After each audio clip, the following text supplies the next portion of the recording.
Hey, so for this episode of Creating Creative Chaos, I'm going to talk about the fun stuff, making those military spaceships that I was talking about in my previous episode go boom, blow them up. Now, there's very few things that are more visually satisfying in movies and actually even reading about them, blowing up enemy spaceships. And they tend to be a fairly common trope in science fiction. Um, those epic combats. And probably my favorite is in the movie Serenity, which I'm not going to spoil about where it shows up in case you haven't seen it. But in Star Wars, Star Trek, all those, Babylon 5, of course, all the space combat warfare has taken a pretty prominent role in those. And there's a couple things that you see with them. They're great, visually stunning, and they always take place in extremely close proximity to each other. In Star Wars, for example, I mean, a lot of times these spaceships are maybe, I don't know how you do the distance, maybe half a mile apart or not, or closer.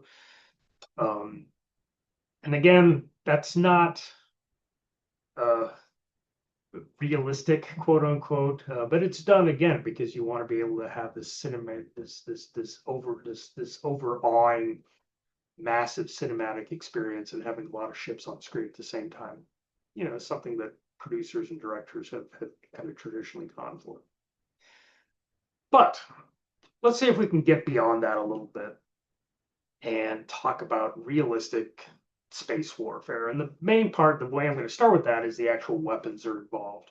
So I'm going to do an episode on offensive weapons. I'm going to go next episode, and I'm going to talk about defensive systems, how to defend against these weapons. And I've already touched a little bit on that with the previous episode with military spaceship design, heat sinks, all that. And then probably the third episode actually talk about like the doctrine that you can build around these weapon systems and their defense systems. So let's start with weapon systems, things that make things go boom. And there's three main components for this. I think you got energy weapons, phasers and lasers, stuff like that, maybe plasma weapons. You've got, and then you've actually got ballistic weapons, rail guns, um, you know, anything that's like cannons that shoot projectiles. And then you've got kind of guided projectile systems like torpedoes and missiles. So I'm going to start with kind of deal with each one of those in place and see, and they can have some considerations for them. So first off, let's start with energy weapons. And to be honest, for realistic space combat, unless you've got a very high level of technology, I don't think that energy weapons make a lot of sense. So why would that be? So let's go with their advantages. First off, they go at the speed of light, most of them. So they're going to be, so if you can see something and can figure out where it's going to be by the time, the signal from the enemy spaceship got to you, and then from you shooting your beam back to wherever the enemy spaceship is. So they're really fast. Also have the advantage of not requiring ammunition. You pretty much use your onboard fusion reactor or whatever to power these things. But when you think about it, you would need to have an exceedingly strong uh, uh, beam of some sort, whether it be plasma or a phaser or a laser, would be most likely, to actually be able to do damage instantly to the ship when it gets there. So if you've got a massive amount of power that you've put into this thing, and you manage to figure out where this thing is, the enemy spaceship is, when your beam actually gets back to it, then yeah, it's great. But remember, I don't think that space combat is going to take place at these kind of knife fight distances that you see on, like, in cinema and on TV shows, for example, or even in the written fiction. They're going to take place over probably tens, hundreds of thousands, maybe even millions of kilometers. So beam is fast, but you need to actually put enough power into this beam that it does damage when it gets there. And that's a massive power outlay. Um, Otherwise, you could go with lower frequency beams, but you would need to keep it on target for a little longer. And again, that's going to be exceedingly difficult to do, to calculate where that enemy ship is over the distances involved. So if you are going to use it, I think it makes sense for more knife fight distances.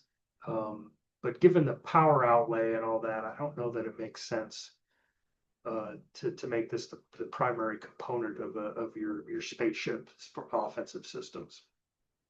And just think of the massive thermal bloom that would go off as soon as you fire this thing.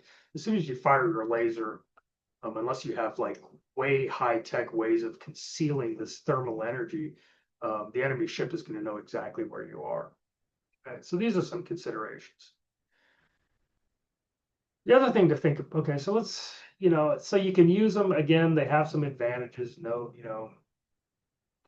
but I don't think, at least for the conceivable future, the technology is there to make them viable as a realistic long-term main weapon system for space combat. If you disagree, feel free to put your reasons in the comments. But let's move on to the second weapon system, and these are like the cannons, the ballistic weapon systems. And you can break those down into, say, like, turrets, like standard cannons, which are going to fire shells at each other. I don't know, Warhammer 40K use macro cannons and shells, that are like the size of a city block. Or rail guns, which are essentially ways that you can kind of magnetically speed up a metal slug to almost relativistic speeds using a rail gun on your ship. So advantages, you got the distance, especially with the railgun.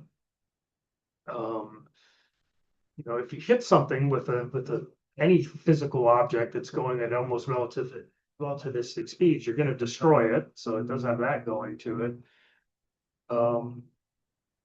But I don't know that it makes sense to have that as a primary weapon system either. First off, you've got, again, the power constraints with the railgun. You do have to have a pretty robust power system to accelerate these things. And you've got to have ammunition, which is going to add weight to your spaceship. And remember, weight is something that you have to accelerate and decelerate. So it's going to be a consideration as far as resupply as well. You also have the problem, even more so, of knowing where your target is by the time you get the targeting information back. So if you detect a spaceship that's 50,000 clicks away, when you fire your weapon, you got to figure out somehow where the spaceship is by the time you got the signal, and then by the time your railgun slug arrives. And it's going to be slower than a laser. It'll be slower than the speed of light. So these are some considerations. If you do want to go with a railgun system, it's, I would say, maybe slightly lower tech feasibility than, say, a beam weapon or an energy weapon. But if you do that, I would strongly encourage you to include some sort of shotgun effect on your slugs or your cannon shells. And what I mean by that is, say you're using railguns as your primary weaponry on a spaceship. Once you fire your railgun slug, I would say once it gets to the rough area of where you think the spaceship might be, maybe consider having it explode into, say, a cloud of shrapnel. So instead of having one slug, you've actually got a cloud of high-moving or a fast-moving scrap metal. And again, that's just a way of maximizing the chance that you actually hit your target. So again, I talked a little bit about, obviously the downside, you need ammunition. And again, I think once you fire your railgun, you're going to give away your position. So, and I get a lot more to this into the defensive systems, but I think if you can detect the enemy ship, that's going to be a huge downside. So the problem with that. As far as cannons, yeah, I mean, chemical propellant or electromagnetic, I mean, sure, you could make them maybe railgun-ish, but if you've got cannons, they're not going to be able to accelerate these shells as much as, say, a railgun would, um, which is going to get you into problems with, um, arriving. If it takes your cannon shell a week to arrive at where you think the enemy ship might be, or a day or two or whatever, that's not going to be an effective weapon system. So with the amount of weight that you have to put into a cannon or series of cannons, with the ammunition power requirements, give away your position when you fire them, and the sheer amount of time it would take them to actually get to their destination, I don't think it makes a lot of sense for them to be um, realistic weapon systems, or at least primary weapon systems. Maybe I have a place in defensive systems, and I'll get to that in the next episode. Which brings us to our last one, and I'm going to kind of lump missiles and torpedoes together. And spoiler alert, I think these ones make the most sense. So in fact, I'm going to kind of divide it arbitrarily and say missiles would be good defensive systems and deal with them in the next episode, and talk about torpedoes being the primary offensive weapon system. And the reason for this is very simple. Again, I think space combat, realistic space combat, is roughly analogous to submarine warfare that we have going on today. And what do submarines use to kill each other in surface ships? Torpedoes. So why? So there's a reason for that. The first thing is a torpedo is actually, in many ways, a miniature spaceship, or a drone, essentially, is what it is. And what I mean by that is it includes its own engine and its own sensor package. So the engine means that you can actually shoot this thing, and it can get, you're going to want a high-speed engine on it. It can actually get to the rough engagement area of where you think this enemy ship is in a decent amount of time. It's not going to be the speed of light. It's probably going to be even slower than a railgun round, honestly. But it's got legs and can actually get to the general area where you think the ship might be. And it's got its own sensor package, which means it can be actively looking for the ship as well. So it's not like you fire it and if you miss, it's done. You fire it and get it there, and then actually once the torpedo gets to its engagement area, that's when the real fight starts. It's going to try to track down the machine. You could do things like, coat it with radar absorbing materials, which makes sense to just kind of give it a little bit more of a chance to survive to get to its engagement area. But torpedoes do have a huge downside, and not just the speed, because the speed in many ways is largely mitigated by the fact that it's got endurance. And it can get there and actually kind of actively hunt for its target. But it's the fact that you can't have 100,000 of these things, because they cost weight, and you got to accelerate and decelerate. And once you've fired all your torpedoes, your warship is essentially, useless, aside from its whatever defensive systems you have on it. So that's a huge consideration. But it's partly mitigated by if your torpedo manages to find and kill the ship. If the enemy fleet is like 5 ships and you've got 6 torpedoes, and you fire them all and you're successful in destroying all the ships, then it's kind of counts as a win. So I think torpedo, and the Expanse does a good job with this, firing their torpedoes, and in fact a lot of the submarines, again, is an analogous thing, use torpedoes, I think, for the primary reasons that I've outlined here. But it has some other advantages too, and that is you don't necessarily give your position away when you fire your torpedo. You could jettison a torpedo, and then either just by drifting at your usual velocity, or maybe doing something fancy if you're desperate by firing a thruster, although you got to be careful because, again, you don't want to give away your position to the opposing team. Maybe you could point your thruster away from where you think they are or anything, but I think it makes most sense just to jettison your torpedo, wait a set amount of time, like 10, 15 minutes, maybe an hour, I don't know, And then when the torpedo reaches that set amount of time, then it fires its engine. So your enemy's probably going to detect the torpedo firing off, but they won't necessarily know where your ship is. Huge advantage. Um, but there are some considerations, and this is actually something that you don't see a lot in science fiction, but I would strongly urge you to do if you are using torpedoes in your realistic space warfare story is to consider mounting multiple warheads in your torpedo. Sort of like we do with nukes these days, like MIRVs, have like multiple warheads in them. Um, and the reason for this is very simple, because once your torpedo reaches its engagement area, consider it could release all these warheads, and maybe they're kind of like, sort of mini torpedoes. They've got their own very basic sensor system and propulsion system. And what that does is it expands the cloud of where you can look for the enemy ship so that you can identify it and kill it. So, basically, it's a way of making sure that you can find and kill the ship. Some considerations for it will, if you adding multiple warheads might add more weight to your torpedo, which is going to be a consideration with how much, the range of it, with the amount of fuel and the size of the engine that you can pack into it. Uh, but I think just the fact that it'll be a lot more effective makes it a more realistic kind of weapon system.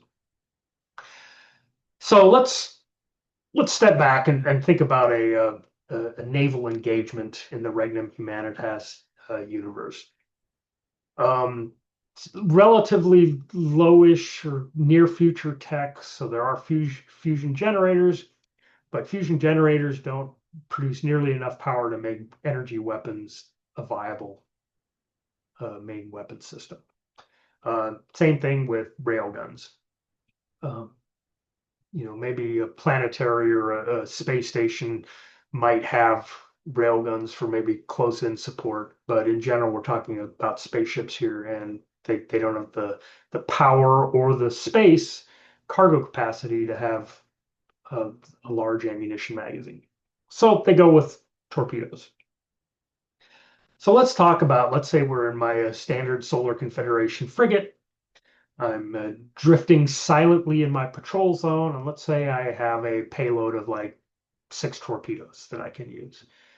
So I'm drifting out there and in a known zone with piracy, and I detect a very faint thermal bloom with my passive sensors. So there's no reason for a civilian to be out there. So there's no other Solar Confederation ships out there. So our captain gets woken up by the computer and makes the determination that yes, he or she thinks that there is a pirate out there. So they release a torpedo, they jettison one. And the torpedo has a timer on it. So let's say half an hour or an hour or 2 hours after it's jettisoned, it fires off its main engine and heads towards the general area where this thermal bloom was detected. And let's say the distance is 50,000, 75,000 kilometers away. So the fact that the torpedo factors in, roughly where it thinks, in fact, let's have the frigate captain, being a candy sort, shoots 2 torpedoes.